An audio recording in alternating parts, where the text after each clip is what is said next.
السلام علیکم دوستو، ابو بکر اختر پلس یوسف زئی چینل میں آپ سب کا خوش آمدید۔ دوستو، آج کی اس ویڈیو میں آپ کو یہ بتاؤں گا کہ روزہ کن چیزوں سے ٹوٹ جاتا ہے، اور اس بارے میں اللہ تعالی نے قرآن پاک میں اس کے بارے میں تفصیلی طور پر بیان فرمایا ہے۔ پیارے بھائیوں اور بہنوں، اس میں حکمت یہ ہے کہ اللہ تعالیٰ نے اس لیے یہ بیان فرمائے ہیں آداب روزے کے کہ مسلمانوں کو کوئی بھی دشواری نہ ہو اس عظیم عبادت کو کرنے میں۔ تو دوستو، ہماری رہنمائی کے لیے اللہ تعالیٰ نے قرآن پاک میں اور اللہ کے پیارے رسول حضرت محمد صلی اللہ علیہ وسلم نے احادیث مبارکہ میں روزوں کے متعلق تمام احکامات بہت ہی اچھے طریقے سے بیان کیے ہیں تاکہ ہر مسلمان اس کو سمجھ سکے۔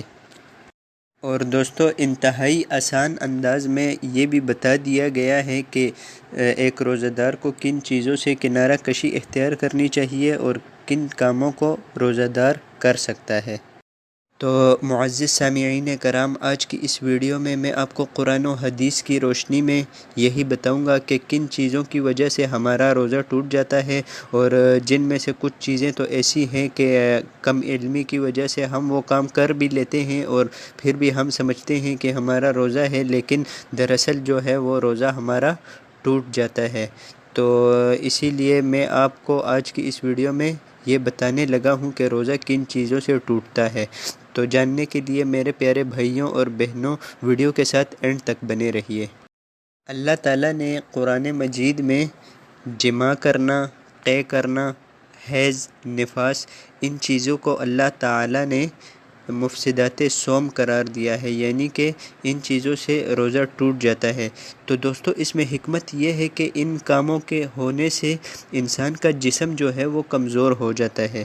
تو اللہ تعالیٰ نے اسی لیے یہ حکم نازل کیا کہ ان کاموں سے بچو، کیونکہ ان سے آپ کا روزہ ٹوٹ جاتا ہے۔ روزہ توڑنے کی دوسری قسم یہ ہے کہ کوئی بھی ایسی کھانے پینے کی چیز جس سے آپ کا پیٹ بھر جائے، تو وہ چیز کھانا جو ہے اس سے آپ کا روزہ ٹوٹ جائے گا۔ اللہ تعالیٰ نے قرآن مجید میں سورہ بقرہ میں روزہ توڑنے کے اصول و آداب جمع کر دیے ہیں۔ ارشاد ربانی ہے، اب تمہیں ان سے مباشرت کرنے اور اللہ تعالیٰ کی طرف سے جو چیز تمہارے لیے لکھی گئی ہے ان کو تلاش کرنے کی اجازت ہے، اور تم کھاتے پیتے رہو یہاں تک کہ صبح کا سفید دھاگا سیاہ دھاگے سے ظاہر ہو جائے، اور پھر تم شام تک روزے کو پورا کرو۔ اللہ تعالیٰ نے اس آیت مبارکہ میں روزہ توڑنے والی اشیاء کے بارے میں بتا دیا ہے، جو کہ مباشرت اور کھانا پینا ہے۔ دوستو، قرآن کی روشنی میں تو میں نے آپ کو بتا دیا، اب حدیث کی روشنی میں آپ کو بتاتا ہوں کہ رسول اللہ صلی اللہ علیہ وسلم نے روزہ توڑنے کے بارے میں کیا فرمایا ہے۔ سنگی وغیرہ لگوانے سے، خون نکلنے کی بنا پر، اور کھانا پینا مشت زنی وغیرہ سے۔ تو دوستو، روزہ توڑنے والی سب سے بڑی چیز جو ہے وہ جماع ہے۔ جماع اگر کوئی مسلمان روزے کی حالت میں اپنی بیوی کے ساتھ جماع کرتا ہے، اگر اس کا انزال ہو یا نہ ہو، لیکن اس سے اس کا روزہ فاسد ہو جائے گا، اس کو چاہیے کہ اللہ تعالیٰ سے توبہ کرے۔ دوستو، روزے کی حالت میں جماع کرنے والے کو چاہیے کہ جس دن اس نے جماع کیا ہے وہ روزہ بھی وہ پورا کرے، اور اس کی قضا رکھنا بھی ضروری ہے۔ دوستو، واضح رہے کہ جماع کے علاوہ کسی بھی چیز سے اگر آپ کا روزہ ٹوٹا ہے تو آپ پر کفارہ واجب نہیں ہوتا، لیکن اگر آپ نے جماع کیا ہے روزے کے حالت میں تو آپ کو اس کا کفارہ دینا پڑے گا۔ اور دوستو، روزہ توڑنے والی دوسری چیز مشت زنی ہے۔ مشت زنی سے روزہ ٹوٹنے کی دلیل اس حدیث قدسی میں ہے۔ اللہ تعالیٰ روزے دار کے بارے میں فرماتا ہے، وہ اپنا کھانا پینا اور شہوت میری وجہ سے ترک کرتا ہے۔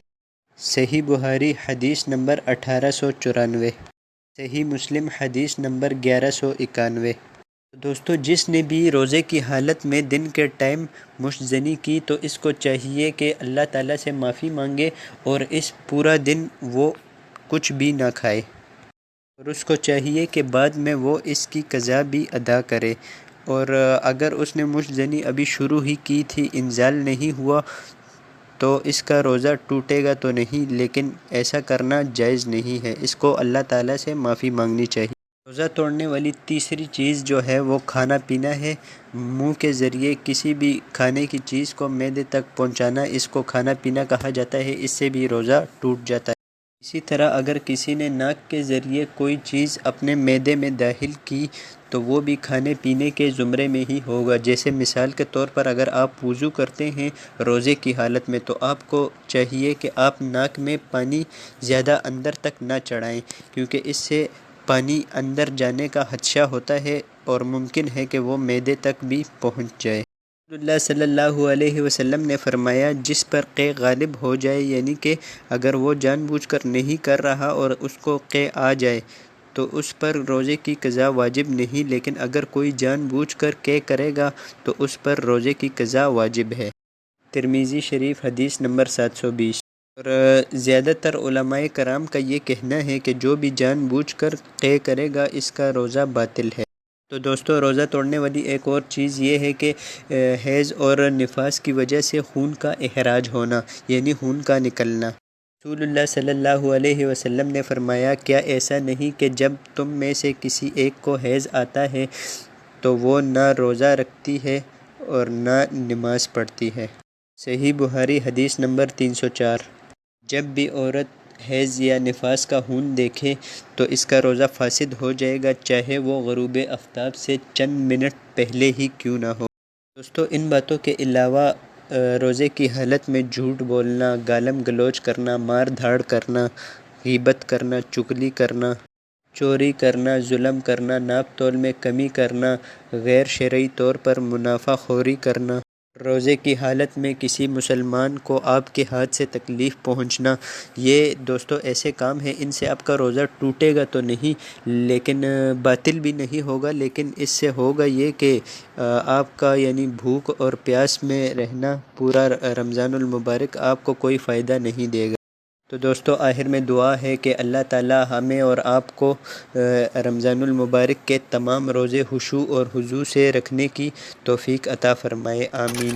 دوستو، کمنٹ سیکشن میں آمین لکھ کر اس دعائے خیر کا حصہ بنیے، اور اگر ویڈیو آپ کو پسند آتی ہے تو اپنے دوستوں کے ساتھ لازمی طور پر شیئر کیجیے گا۔ مجھے دیجیے اجازت، اللہ حافظ۔